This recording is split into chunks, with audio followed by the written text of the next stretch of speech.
Welcome back to another Brobdingnagian episode of Talking Lamar. This time, I'm talking about things. What was that word? As Brobdingnagian.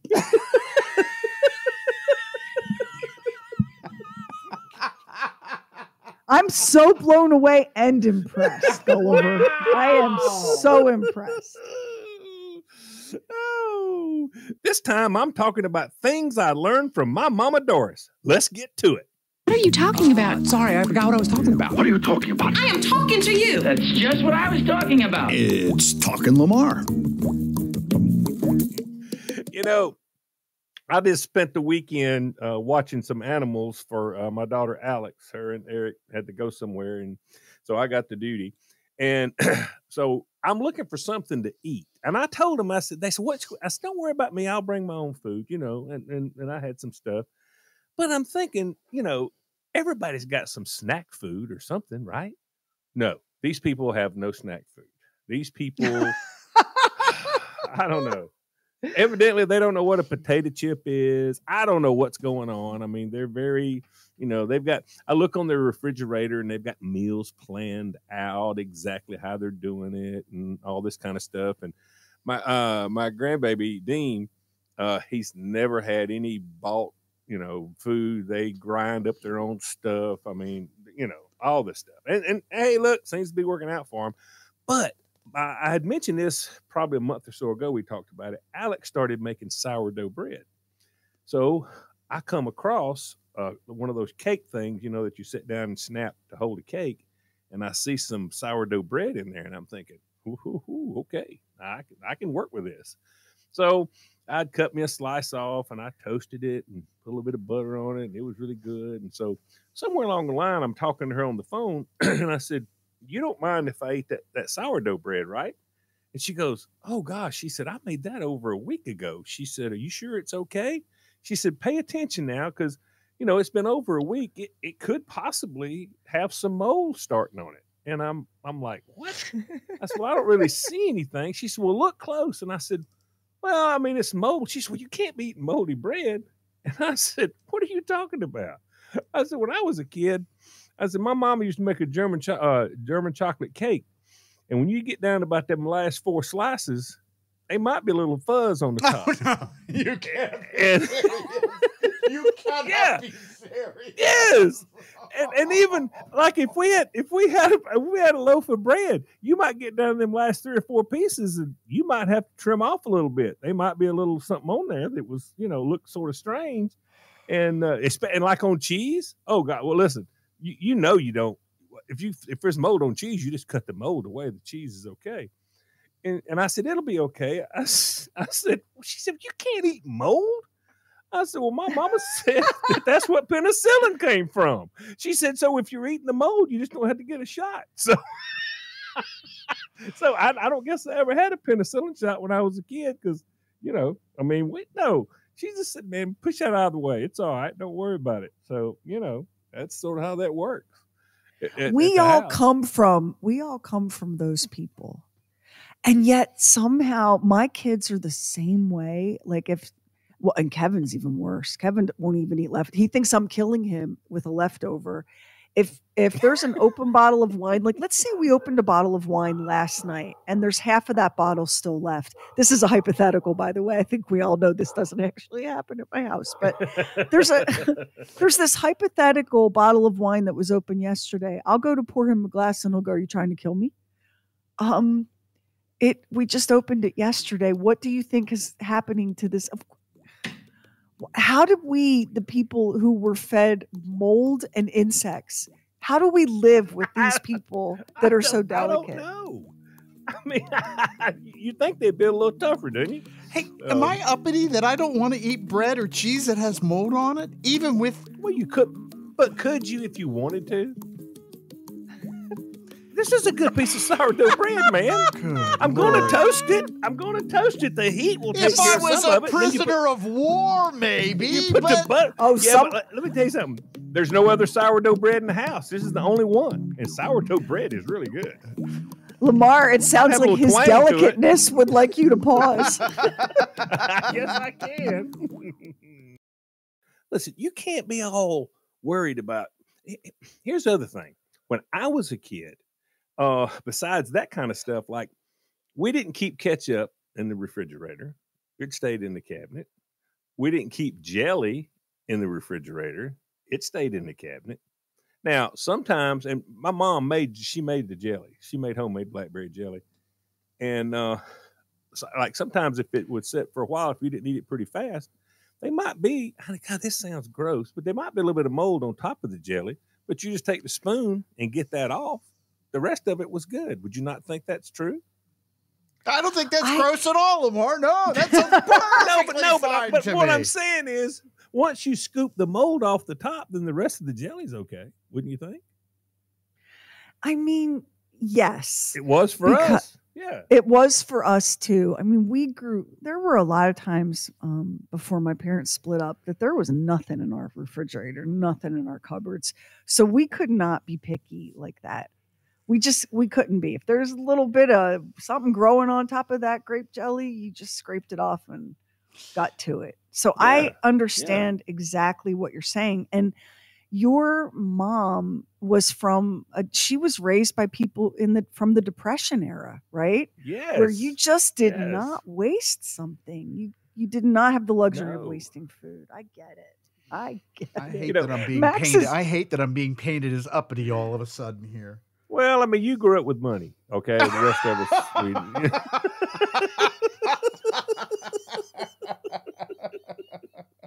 I don't resent you for it. Listen, I'm for you. Yeah. I'm for you. Oh yeah. But blessed and lucky, right? If you didn't have to ever have that.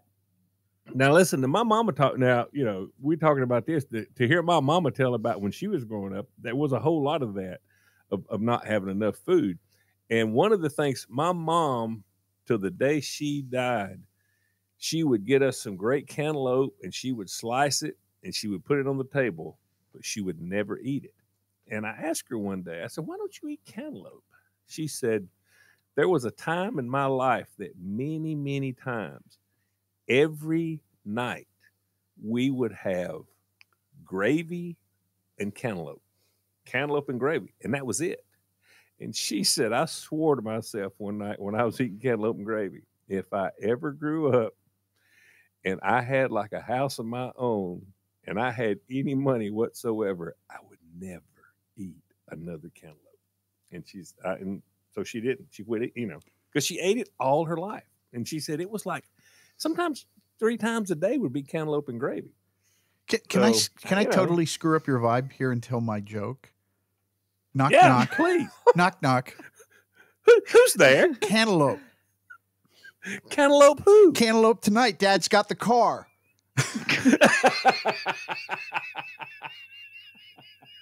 This is peak content. It really is. Oh yeah. Mixed with a dad joke. The Depression era and mixed with a dad joke.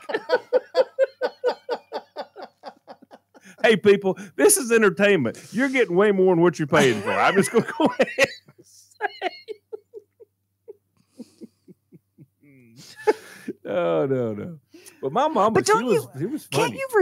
Can't you relate to your mom? Like we were, yeah. It took me until probably 2020 to be able to eat chicken soup again, because that was what we ate every night for a long time. Because it's cheap and you can stretch it and and it got to where like people would go, you're cold, you have a cold, you need chicken soup, and my whole body would tense up. But enough time went by, like your mom with her cantaloupe, that I was able to get it down, and now I kind of enjoy it a little bit. I don't choose it, but if it's in front of me, I'll eat it. So I feel for your mom. And also cantaloupe and gravy. Did you say cantaloupe and gravy? What kind of gravy? Yes, it would be like sawmill gravy. They would make it they would get a little bit of bacon grease or something like that and get it started and make, because you can make gravy about just about anything. Yeah, I have fat and flour. But wait. All you need. Did the gravy go on the cantaloupe? That's what I was concerned about. Yes. Yeah. Yeah. Because I used to watch my daddy eat it. My daddy liked it because he didn't get it. Well, he was drunk.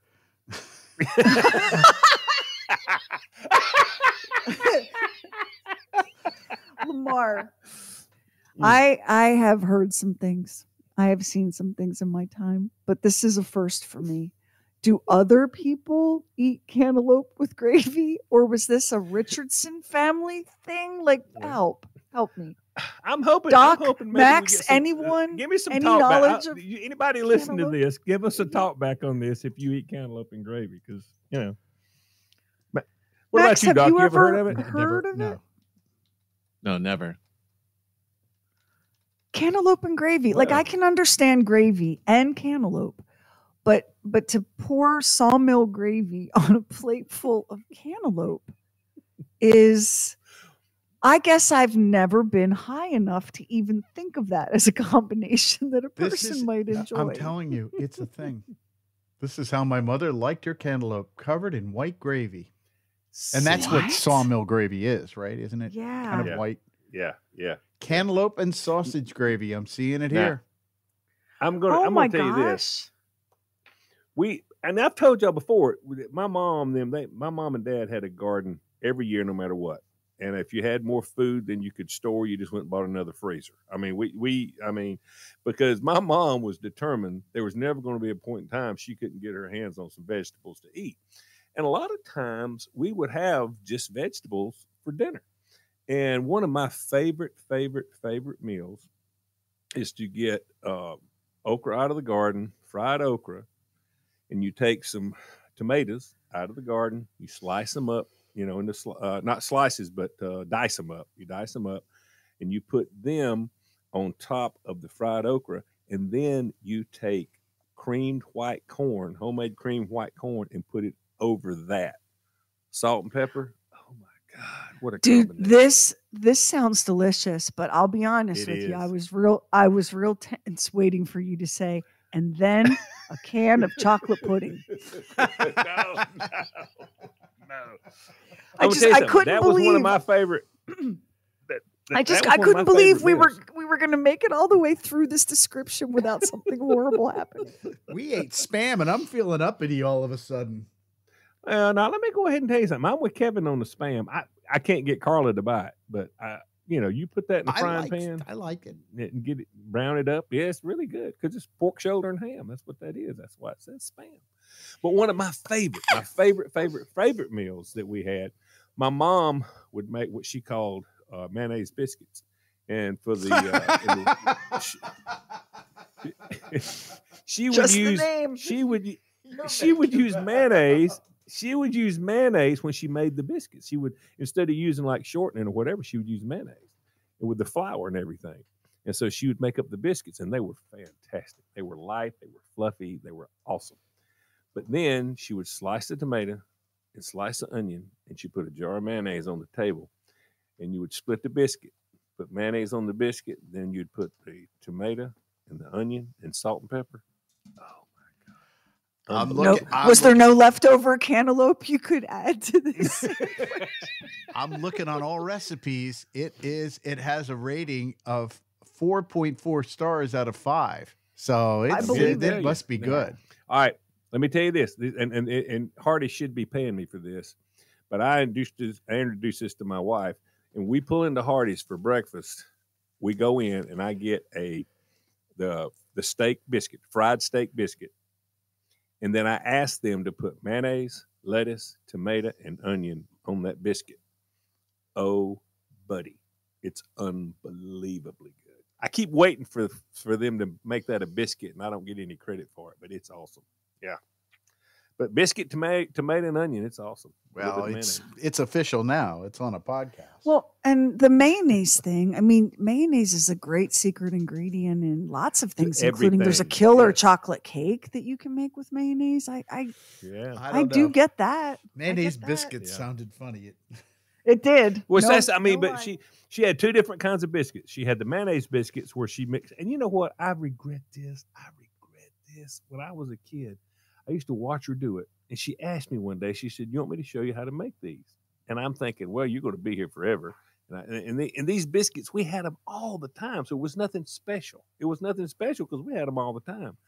But she would, she would make them from scratch. She used, like I say, she'd use the mayonnaise, and they were great. And then she had what she called drop biscuits, and she would mix them up really quick and take a big tablespoon and just scoop it out, and then just sling it down on the pan and put it in. I called them naughty biscuits because they had the little knots on them because they were just dropped out of a spoon, and they sort of browned on the top with a little knot sticking up. God, they were good too.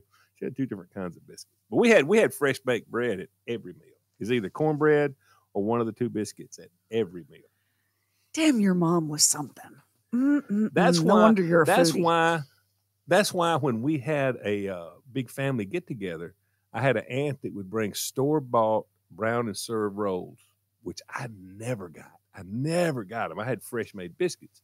Now, her kids couldn't wait to get to my house to get my mama's biscuits, but I couldn't wait to get my hand on a brown and served roll. God, I love them. I still to this day love a brown and served roll. It was really good. But see, all these vegetables and stuff that we had, this is why my mom had that saying. Because when we went to eat somewhere, or whether she made it or whether we went out to eat, when it'd be close to being over with the meal, she'd look at me and look at my plate. She'd say, "Eat your meat. That's what you paid for. Rest of that stuff don't cost nothing. Eat the meat. That sounds don't like leave Kevin. No meat." And I don't walk away. I don't walk away from a plate and leave any meat on it, because my mama said, "Oh, no, you eat the meat. That's what we're paying for." And that is the sort of thing. Don't fill up on bread. Don't stop eating that. Yeah, It's all the crazy things you hear. Wow. Yeah, that's exactly So right. your mama was a hell of a cook, though. I mean, she really was. Oh yeah. She did. I'd wake up some Saturday mornings or Sunday mornings, either one, and I could smell it. She would sit and she'd take some fresh sausage and crumble it up, put it in the pan, fry it up. Then she would mix up a big thing of waffle mix, and she'd put that ground up sausage inside the waffle mix, stir it up, make a waffle. It's got sausage in the middle of it. Oh my God. What kind of oil did she fry her chicken in? Wesson oil. We didn't know nothing about no olive oil. Nobody ever heard of olive oil. Olive oil was Popeye's girlfriend. I'm just telling you, man. We didn't know nothing about olive oil. It was that. Now, but everything else got cooked in bacon grease. We had a big Crisco can that once it was emptied, and I guess that was the same Crisco can for 10 years. It was bacon grease in the Crisco can, and she kept that close, and she'd take a tablespoon, whip it through there, and put it in the beans or put it whatever she was cooking. Spoonful of bacon grease. You know what's interesting? My grandmother, one of the things that made her a great cook, that made your mom a great cook, is it's poverty cuisine. It's the ability to take what you have and turn it into something delicious, right? But for all of that, there were a handful of things that were non-negotiable, and one of them was Wesson oil. No other brand. Don't even think about bringing a store brand in. She would buy generic, weird, whatever off-brand you could think of, but there were certain products, and that was one of them. What was it? Whatever Wesson oil was doing with TV advertising back then must have really been effective. What was that advertising? Wessonality. And there was a little girl that they fried something, and the little girl, I forget what that tagline was in the Wesson oil, but oh my gosh, that tagline. But yeah, everything had Wessonality. They were genius marketers. They really were. It was always Wesson oil. Was it the mom from the? Yes, it was the Brady Bunch that had Wessonality. Yes, Florence Henderson. Yes. And I don't know what it is about my my mama. She thought there was going to be a sugar shortage somehow or another, and maybe at one point in her life there was, or maybe one point the sugar got really expensive. I know I'm not going to even. I know we had 70 pounds of sugar in 5-pound bags up under our counter. I mean, we had a whole place. It was just, and we would sort of rotate it. And we never went to the grocery store that we didn't buy a 5-pound bag of sugar. Whether we needed it or not, we bought it. And she was ready. If something ever happened and there was no more sugar left, we would have sugar for 2 years. Oh God! I'm telling you, that's the depression. That's the Great Depression hangover. Your mom as a little girl probably loved and craved something sweet, and it was a rare treat because sugar was, or during the war, foods were rationed in the United States. People don't necessarily know that there people had ration cards for things like sugar and coffee and maybe oil. I don't know, but maybe when your mom was a little girl, she could just close her eyes and remember that last sweet, delicious cake that she had. She got to be a grown-ass woman with her own house and her own family, and there's going to be some sugar in that place. Yeah, there was plenty of it. But, yep. There's one thing I'll say. We never went hungry at the house. That's a fact. That is a fact. Did your dad cook anything? Like, how some dads can grill or no. whatever.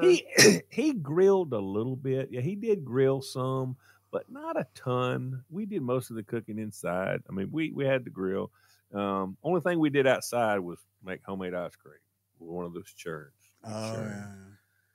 We'd stack the newspaper. Once we got the ice and the salt in and got it going, they put the newspaper on there, and then to keep it from moving, they put my fat butt on top of the churn. My daddy would say, "Just sit there and be still," and I'd sit on the churn, and he'd grind. He'd turn it. He would turn it. And my uncle that had money. I had an uncle lived in Atlanta. Now they had money. And but they always come down to visit and everything, super nice, whatever. But he brought a electric churn down there and told my mama that this was the new thing. They had a competition to see who could make the ice cream the quickest and who could make it the best.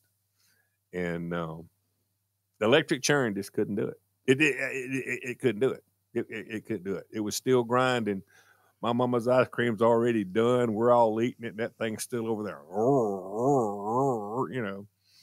So we never had an electric ice cream churn at the house. She wouldn't do it.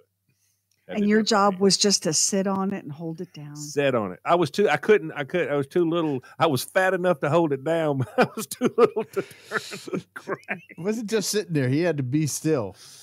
Oh yeah, be still. My daddy. Listen, I helped my daddy work on the car or whatever, and his whole deal was be still, be quiet, and hold the light. That was it. Be still, be quiet, and hold the light. I could hold the light. I just couldn't be still and be quiet.